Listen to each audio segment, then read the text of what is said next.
আসসালামু আলাইকুম, শুভ সকাল। আমি কামরুজ্জামান খান সুযোগ মাঝখানেই মাঝখানে অবস্থান করছি একটি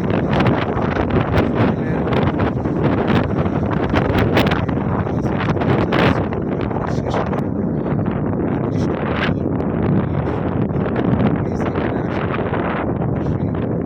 বাতাস খেতে গেলে এই যে দেখা যাচ্ছে তো ওই পাশে আপনার কি বলে আমাদের তিতাস নদী বর্তমানের ঐতিহ্য যে তিতাস নদী আমাদের গর্বের দল তিতাস নদী অবস্থান করছে।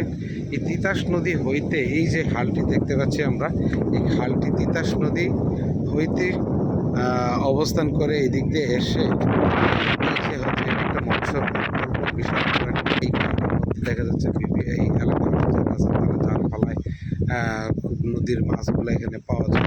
বিকালটা কাটাতে চান খুবই মানে মনোমুগ্ধকর পরিবেশে যদি সুন্দর একটি বিকাল কাটাতে চান তাহলে আপনারা এখানে চলে আসতে পারেন।